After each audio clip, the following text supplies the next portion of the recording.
Nós estamos aqui com a Rosa Penza, né? Ela que vai conversar com a gente aqui, né, sobre o projeto Painel Baiano de Adaptações às Mudanças Climáticas, né? Bom dia, Rosa.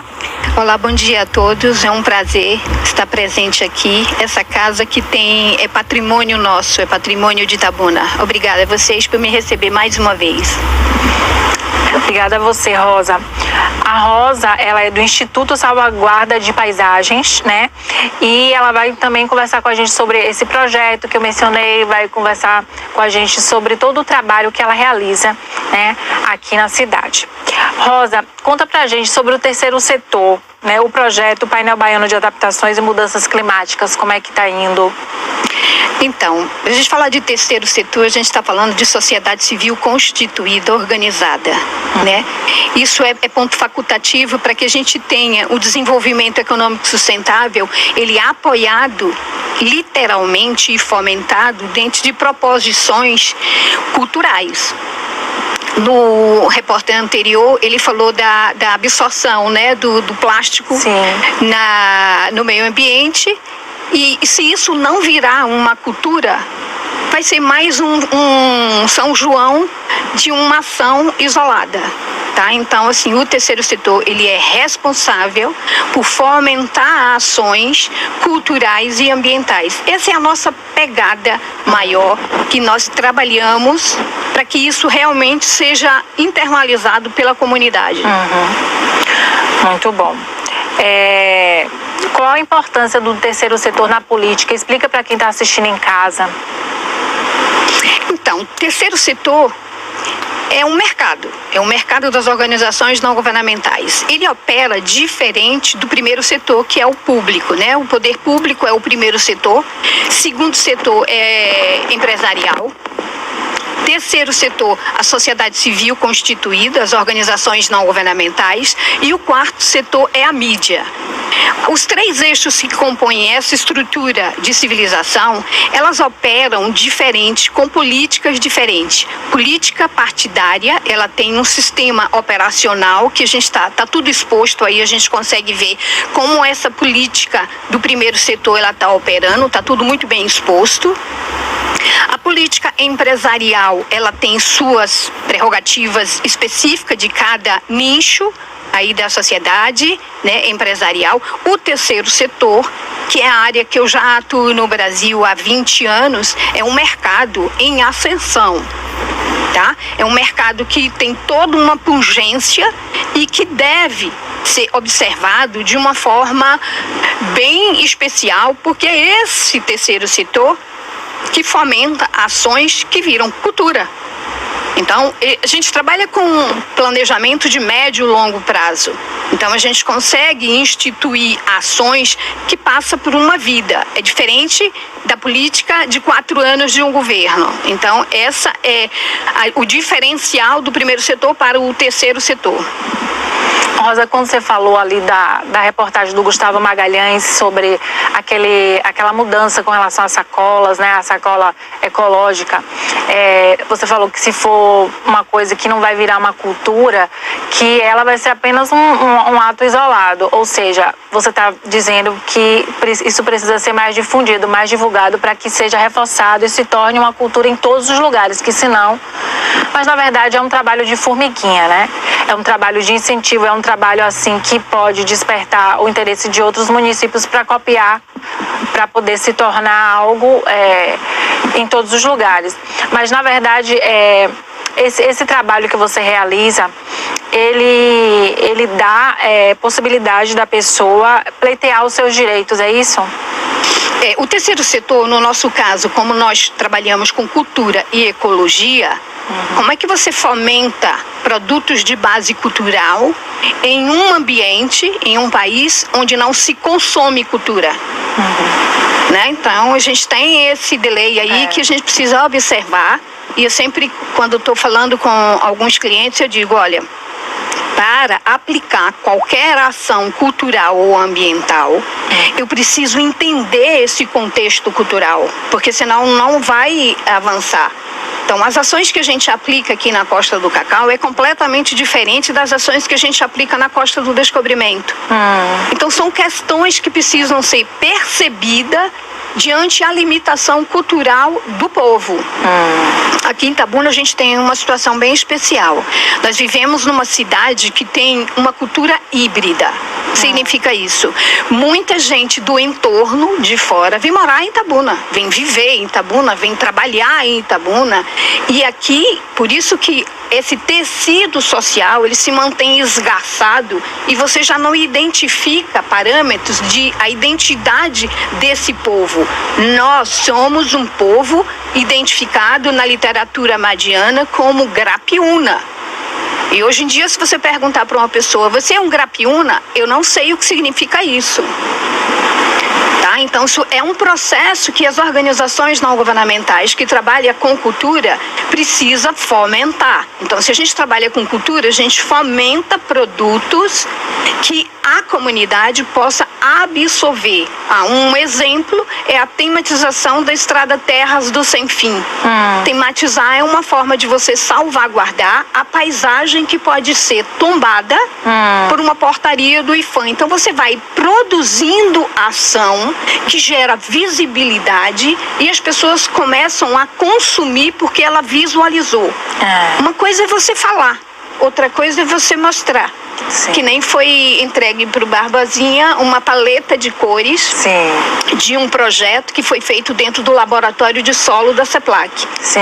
Naquele momento, o que a gente estava fazendo? Nós estávamos identificando as cores, os tons e as matizes das terras do cacau. E quando nós chegamos no laboratório, nós identificamos mostras de solo de 1960. Isso significa que o nosso patrimônio do meio ambiente, representado pela geodiversidade, né? A geodiversidade é que fica embaixo, é o berço da biodiversidade. Então, naquele momento, como a gente precisava gerar visibilidade para o patrimônio do solo da região Grapiúna, nós fizemos uma curadoria independente e foi construído um acervo muito grande, onde foi coletado e catalogado, criando as paletas de cores, e é o nome do projeto que a gente intitulou, que é Projetos Cores das Terras do Sem Fim, sempre associando a literatura madiana para dar um sentido de contexto ao nosso patrimônio. Sim, são vários projetos que você participa, né, Rosa? Nós fomentamos, temos muitos projetos, sim. E além dos projetos, nós também fomentamos e instituímos ambientes de negócios que gerem o que nós estamos propondo. A exemplo, o painel baiano de adaptações às mudanças climáticas. O painel foi instituído na Câmara de Vereadores de Itabuna, logo que passamos pelo colapso hídrico em Itabuna, que foi terrível para a comunidade. Sim. Ficamos quase 9 meses sem água. Bebendo água salgada ou até consumindo. Terrível. Terrível. Né? Tinha que comprar água, né? Lembra? Uma loucura, uma coisa assim sem precedente. Quem podia comprar? Quem podia, né? Era. Então, naquele momento, como as organizações que eu trabalho, nós estamos sempre posicionados a nível nacional e internacional. No Pacto Global da ONU, existia um movimento para se instituir ambientes que se discutisse e fomentasse produtos de base cultural e ambiental. Então, naquele momento, em uma conversa com o presidente da Câmara de Vereadores, na época era Chico Reis, foi instalado na Câmara de Vereadores de Itabuna, isso é de extrema importância, um painel. E esse painel é uma governança que se discute adaptações às mudanças climáticas. Sim. Tá? Então, isso é um ambiente que vai se discutir de que forma nós poderíamos captar recurso internacional das COPs.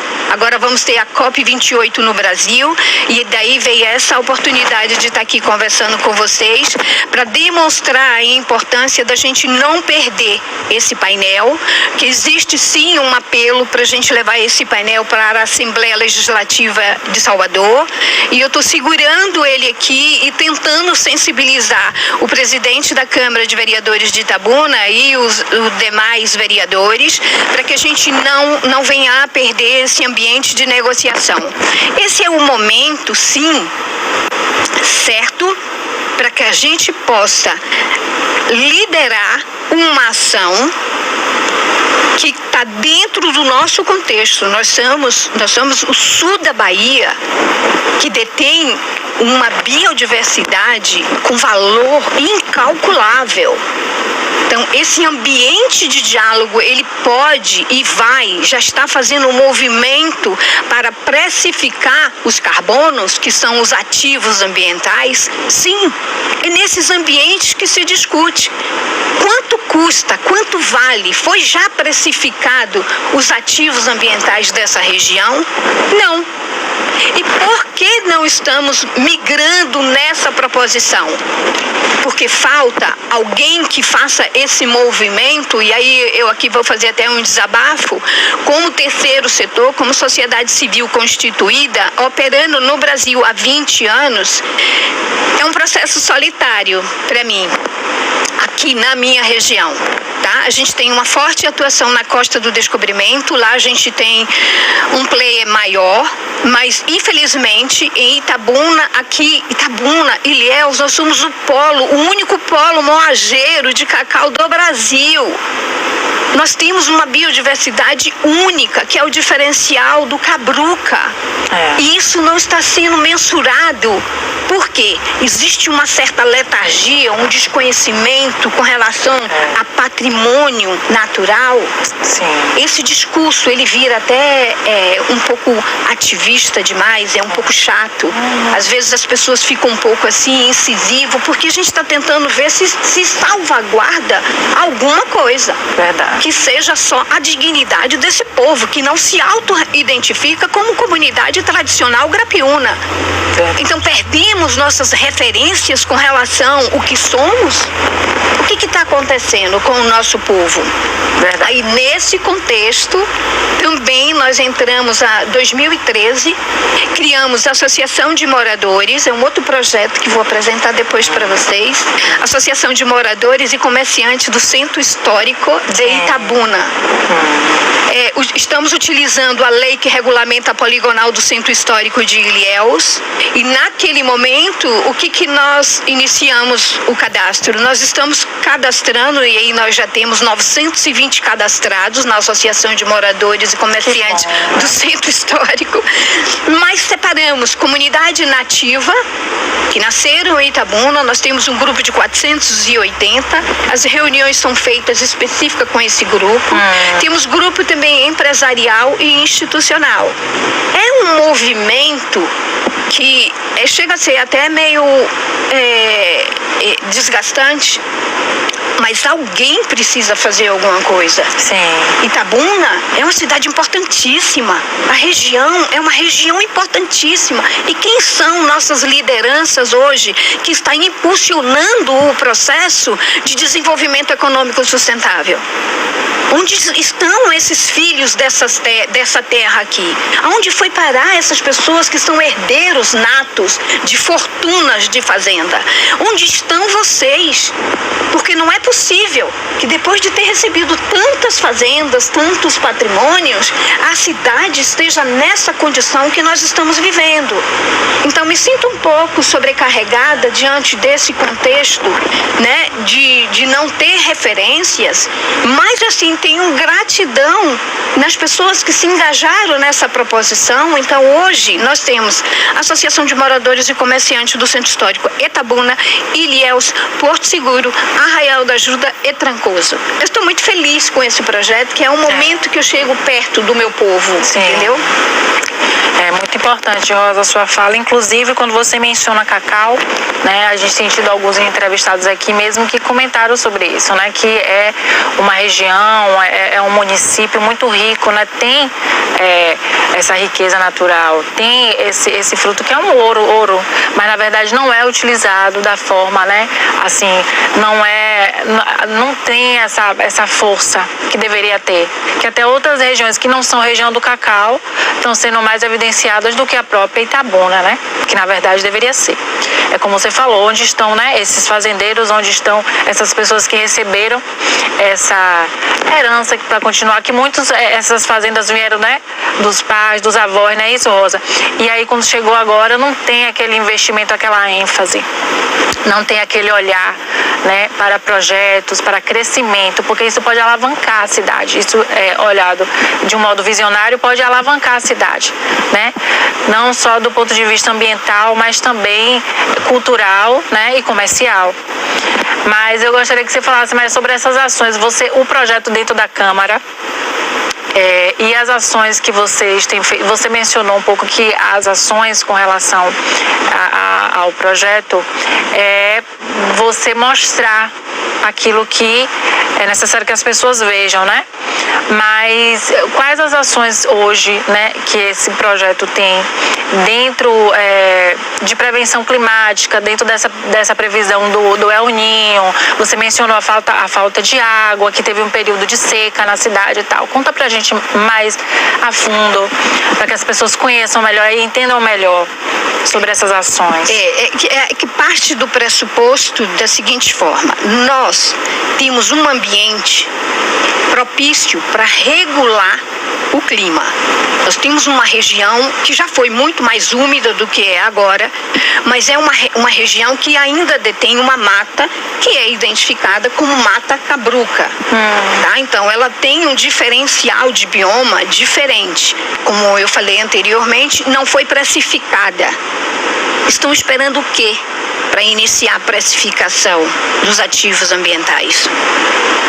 Esse é o ponto de partida, porque a partir do momento que eu tenho uma propriedade de 1.500 hectares e eu só sei o valor do imóvel e não sei do intangível, de quanto ele tem de biomassa, quanto ele tem de copa, quanto ele tem, ele não sabe. Mas ele não sabe por quê? Ele não sabe porque não foi disponibilizado para ele, é uma outra situação que a gente tem, eu que fico bastante movida a isso. Nós identificamos um recurso dentro do BNDES de 411 bilhões para compensação ambiental. Eu estou falando com vocês mesmo que tem fazenda, e eu espero que esse momento toque vocês. 411 bilhões, eu desde cedo eu sempre ouvi falar, alguns fazendeiros, sempre ouvi falar, meu pai também falava. E olha, eu guardei a reserva legal e o governo nunca me deu nada. O governo deu, sim, e tem mais de 10 anos que esse recurso está disponível no BNDES.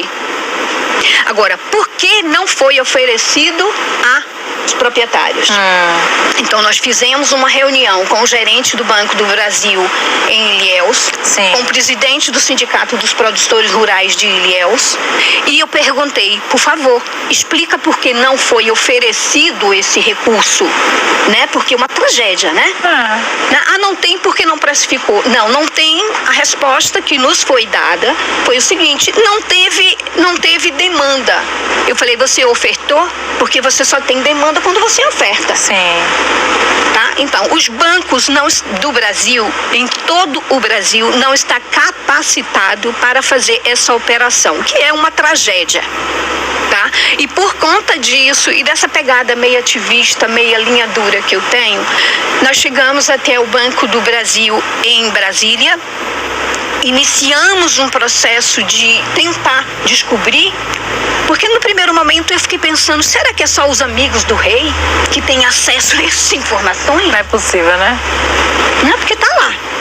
Bom, eu descobri, e aí nos foi comunicado que essa operação não é disponibilizada em todos os bancos do Brasil, aí eu entendi, mas naquele momento o diretor de sustentabilidade do Banco do Brasil falou, Dona Rosa, pode nos enviar o CAR, que que é o registro que você tem das fazendas, né? É um cadastro rural que você tem. Me envia, que daqui mesmo a gente vai começar a fazer a tratativa. Tinha que alguém se levantar, né, Rosa? E quem sou pra mexer. eu? Entendeu? Então fica assim, a responsabilidade, ela vai chegando, ela vai pesando, porque você não encontra interlocutores. Cadê os presidentes do sindicato dessa cidade? Cadê a voz? Cadê as entidades de classe? Porque isso destrava a economia e esse Sim. povo volta a produzir. Porque Claro. a gente ainda tem um problema maior que essa dívida eterna do cacau. Quem vai resolver isso? Tem que resolver. Mas não tem interlocutores. Então aí eu já passo dessa condição, entendendo esse contexto cultural, quer dizer, já saio dessa condição, já vou para a linha de frente para fazer abordagem de negociação. Bom, aí fica a pergunta: onde estão os filhos dessas terras? Aonde estão os representantes das entidades de classe? Porque a gente não vê. Onde estão vocês? Essa região, vocês são filhos dessa região. Tem que se interessar mais, né? Tem que buscar o crescimento, buscar informação, né? Mas se eu posso, qualquer um pode. Isso. Não é? Então, assim, aí o apoio que eu tenho encontrado dentro da Câmara de Vereadores com os presidentes são super favorável. Eles estão abertos, eles conversam, mas é mais que isso. É executar o que está se propondo, porque como proponente eu posso fazer, mas como executor eu preciso da máquina operando, e essa máquina não está operando, vocês me desculpem. O que a gente tem é uma engrenagem parada. E é por isso que eu sou bem ativista nesse ponto, que eu acho que as lideranças, seja ela muito jovem, que estão chegando, até da minha idade também, que estão impulsionadas, estão inquietas com tudo isso, a gente não pode parar agora, não. Agora é hora da gente se posicionar. Não pode se conformar. Não, é porque assim, ou você reage a essa estrutura do sistema, que o sistema ele é bruto. Sim. Então você vai ficar observando, vai ficar reclamando, ou vai ficar em passeata reclamando, esperando que Deus faça uma intervenção? O que é isso? A responsabilidade é de cada um de nós. E onde estão todos? Tá? Então até para a própria máquina andar, eu tenho simpatia pela pessoa do nosso administrador, servidor Augusto Castro. Sim. Eu tenho uma simpatia por ele. Mas eu também percebo que ele está dentro desse sistema. E muitas vezes esse sistema, por estar desta forma que a gente tem aqui na Bahia, ele cria uma certa dificuldade para o gestor. E quem vai mudar esse cenário? Nós. Formadores de opinião, pessoas que geram massa crítica, não pode fazer um movimento que isso gere uma coisa proativa, decente, porque o que a gente está vivendo é indecente, vocês me desculpem. Nós temos patrimônio, os 2 museus do cacau estão fechados há 9 anos. Você tem telas de Caribé no chão há 9 anos. É uma cidade que não investe em cultura, Já não investiu. Mas agora até que tem um teatro aí, Candiadória, mas assim, é necessário rever muita coisa, melhorar muita coisa. Antes de rever, eu acho que a gente precisa resgatar. Sim, principalmente, né? O resgate o que já existe. de tudo isso. O Instituto de Cacau da Bahia fomentou os 2 museus de Salvador, está sob a guarda da UESC. Está fechado, em ruínas, acervo, em ruínas. Falar isso. Então, assim, se a máquina está com dificuldade, as lideranças, os formadores de opinião, quem gera a massa crítica, pode, de alguma forma, gerar uma ação, né? Porque eu já tenho essa pegada meio chata, meio ativista, mas ele é necessário. Assim que consegue, né, Rosa, as coisas, né? Não, eu não gostaria de chegar ao ponto que eu tô chegando, tá? Tanto que vim até aqui, fico muito feliz de vocês terem me recebido, espaço, tá? A gratidão eterna, a Barbosinha, mas também não vim aqui só para reclamar, não. Eu vim para dizer que existe sim uma esperança, e a esperança está em cada um de nós, filhos dessa terra, tá? E a gente precisa, primeiro, nesse momento, nos auto-identificarmos quem somos nós. Você vê as praças de Itabuna, que absurdo, né? Então, a comunidade pode ajudar ajudar o poder público. Não é só o poder público, não. A comunidade tem responsabilidade também. Sim. Não pode ficar ausente esperando, o prefeito não fez, não sei quem não fez. Não, tem que fazer. É função nossa, por viver em comunidade, e a gente pressupõe que deveria ser civilizada, mas isso não está acontecendo. Isso é uma acomodação, um medo. Medo de quê? Né? Para que o medo? Se você não sabe dialogar, você não sabe entender um contexto, acho que aí é o ponto que é o gargalo. As pessoas não entendem o contexto e não sabem formar um entendimento do que está acontecendo e recua. Tá? Então, assim, esses ambientes, a televisão é importantíssima. O Barbosinha é um cara que está sempre aberto aqui, sempre me ofereceu o espaço, e eu fico muito feliz de poder estar falando, ter a oportunidade de falar para vocês. Olha, a COP28 vai acontecer no Brasil. O que é COP, Rosa? São eventos internacionais que tratam da questão ambiental no planeta. Sim. Tá? Então, a COP27 aconteceu, e agora a COP28 vem para o Brasil, mas eles estão vindo com um montante de dinheiro incalculável. E esses ambientes de negócios, eles precisam estar alinhados a um contexto das diretrizes dos programas do Pacto Global da ONU. Não adianta, eu não tenho para onde correr.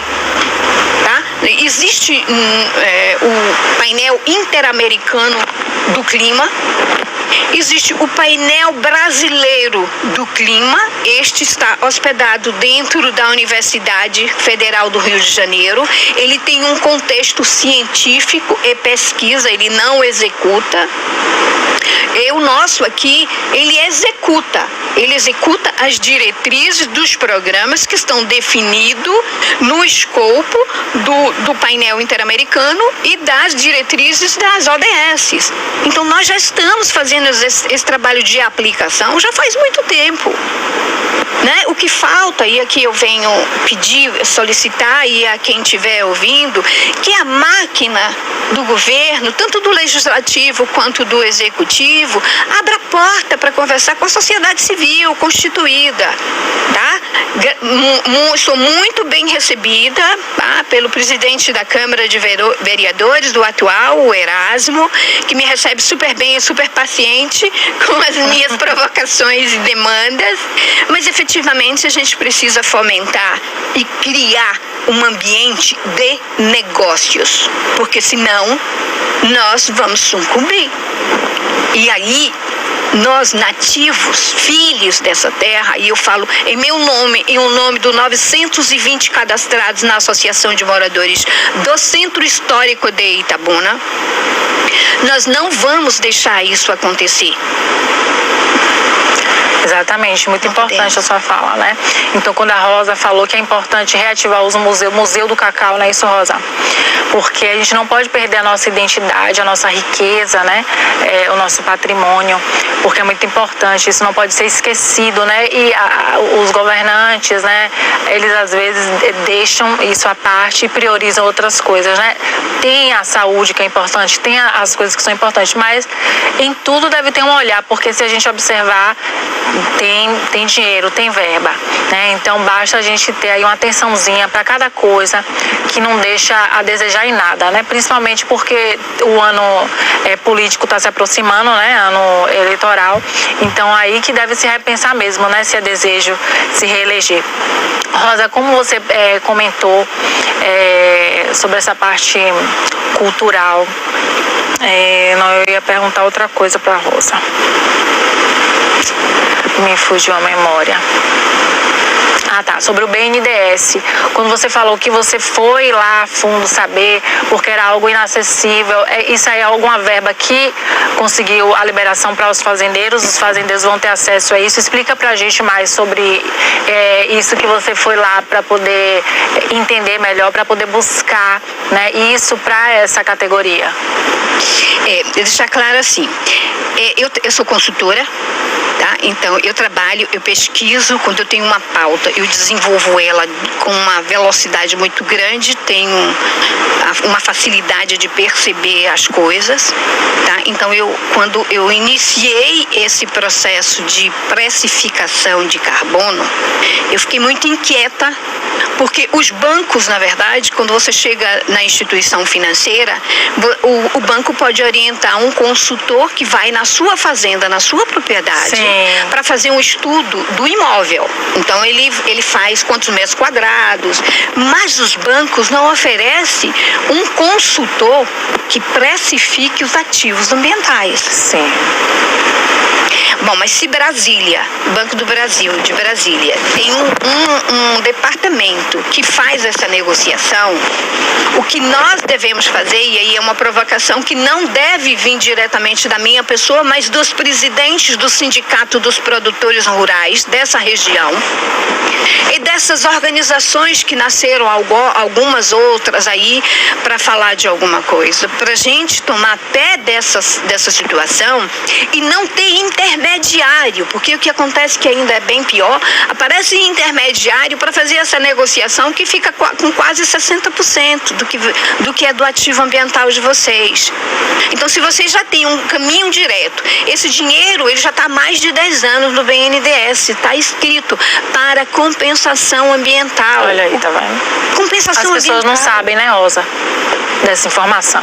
Tá vendo? Então, esses ambientes de diálogo, nós temos o Fórum do Diálogo do Cacau, que está hospedado dentro do Museu do Cacau de Ilhéus.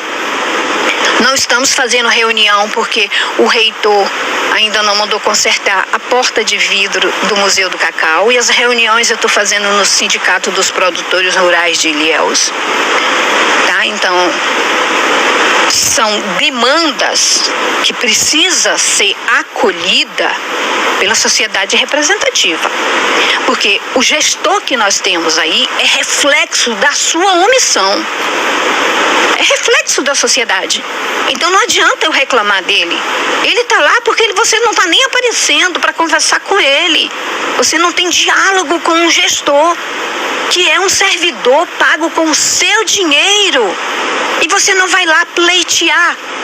Esse é um ponto também que, como eu estava falando com você, o brasileiro não sabe pleitear direitos constitucionais. Virou uma massa amorfa de pedintes. Então eu vou ali pedir ao vereador para me dar isso, eu vou pedir ao vereador para fazer aquilo. Pedintes. Essa condição, ela é subhumana. Porque não é assim que funciona uma engrenagem de país civilizado. Quem criou os museus de cacau, só para fazer uma referência, tá? Quem criou os museus de cacau, os dois de Salvador e o de Ilhéus, quem criou cinema, estrada, CEPLAC, foi o Instituto de Cacau da Bahia.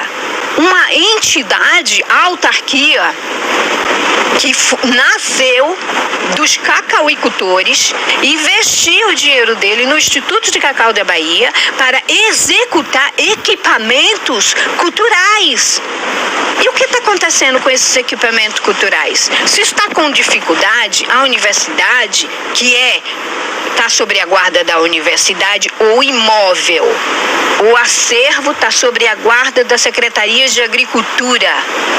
Então, se tem alguma dificuldade nisso, esses ambientes instituídos de diálogo, legítimo, porque tem muitos que estão vindo de fora, criando governanças, e são de fora, não nos representa, não sabe, não entende nossa demanda. Entende a demanda deles, que é vir para aqui, observar e levar mais do que já levaram. Isso. Então, a comunidade tradicional Grapiúna, o nativo, ele precisa reagir. Não dá. Chegamos a um ponto máximo de omissão da sociedade que não tem mais como a gente continuar. Viu? Então, eu acho que eu me excedi um pouco, né?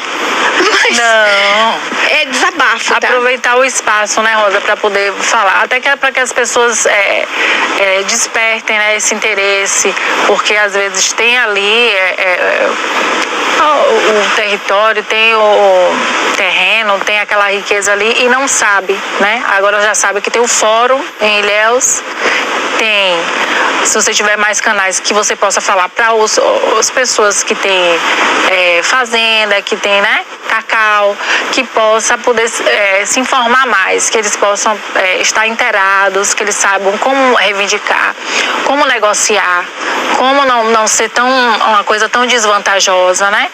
Para poder saber, a pessoa tem que ter a informação, né?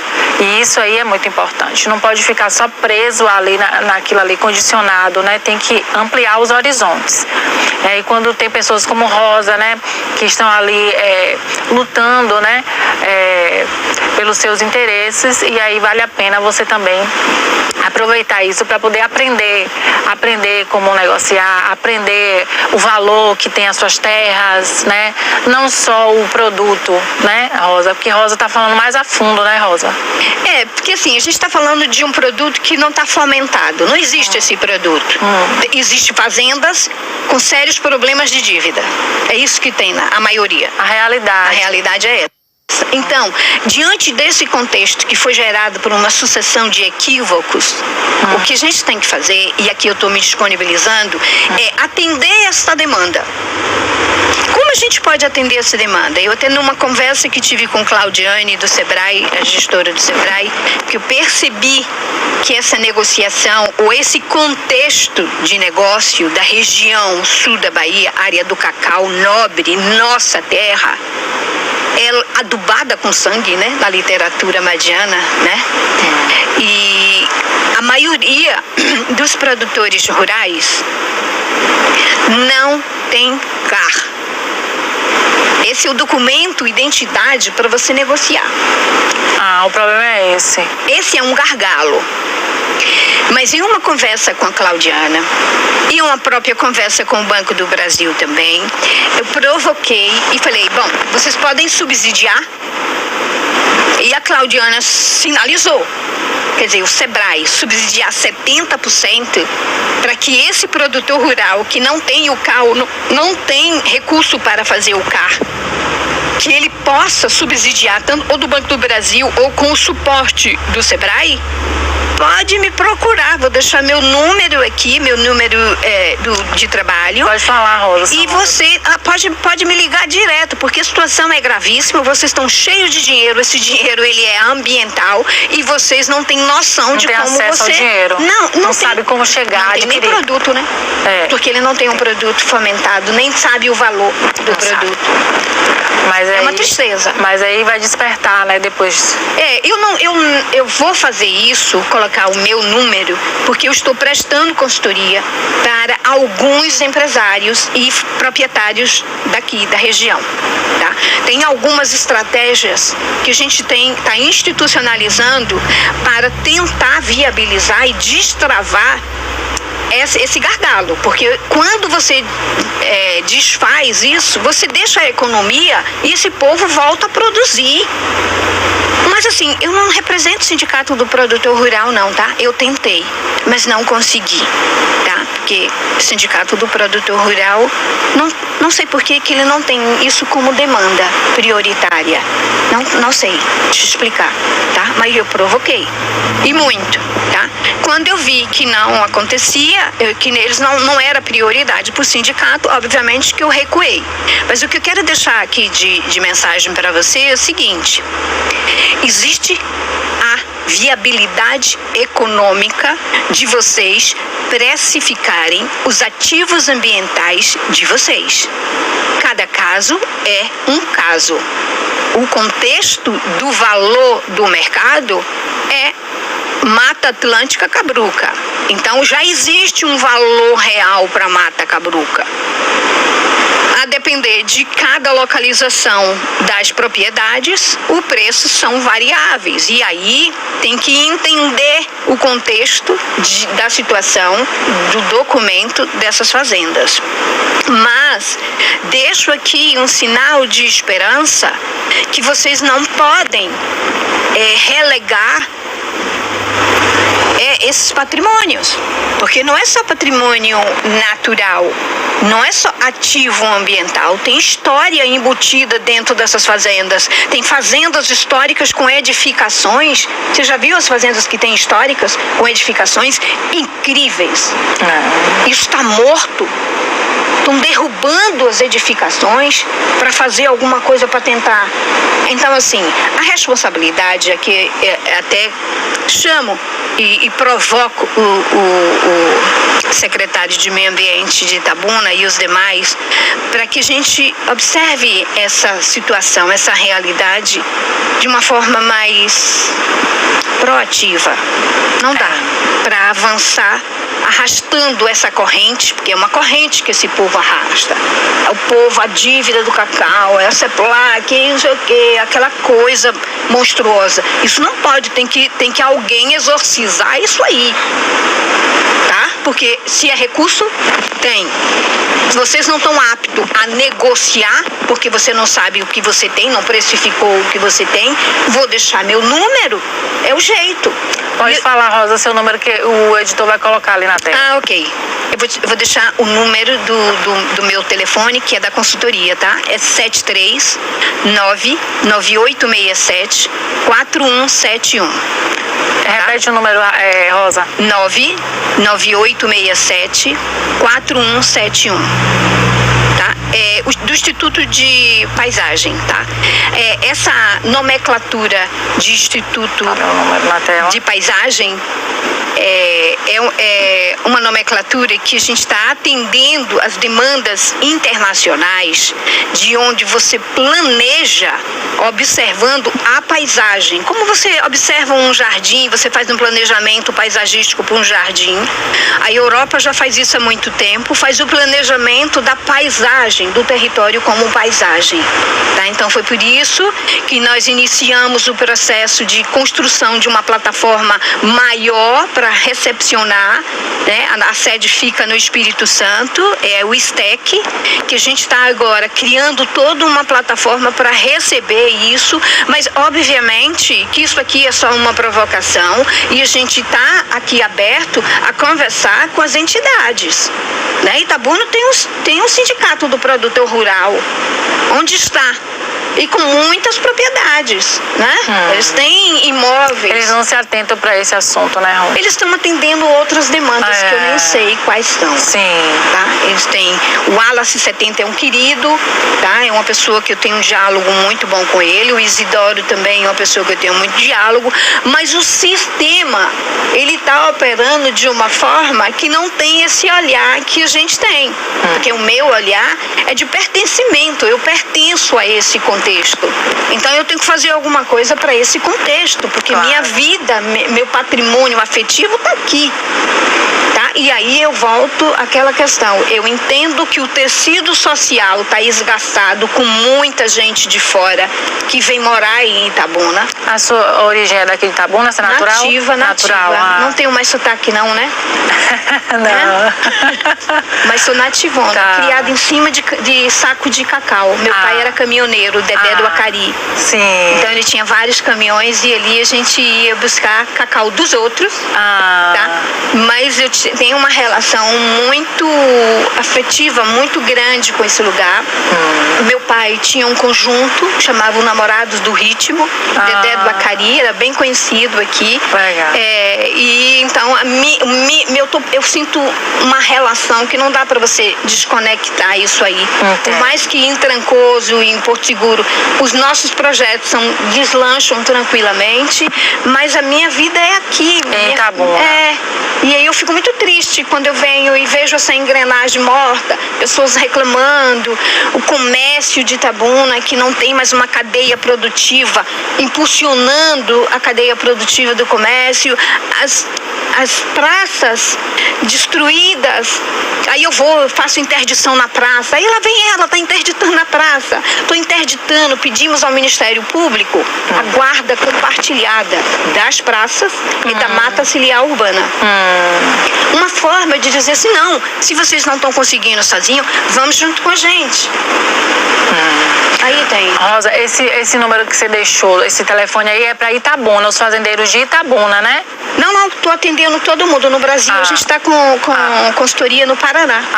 Aí não é cacau, mas é uma outra cultura, mas a gente está atendendo também. Inclusive, no Paraná, nós instalamos o painel paranaense de adaptações às mudanças climáticas na Assembleia Legislativa. Olha, muito interessante. Rosa, eu quero agradecer a sua presença aqui. A entrevista foi muito proveitosa. Eu tenho certeza que as pessoas se informaram muito a respeito desse assunto, né? E principalmente a parte interessada, né? E os fazendeiros agora eles vão estar mais inteirados, né? Sobre isso e vão buscar mais esse crescimento, tá? Legal. Se você quiser deixar alguma consideração final. Bom, eu aqui vou conclamar a comunidade tradicional grapiúna que se mexa, né? Que se movimente, porque essa região já foi importantíssima no Brasil.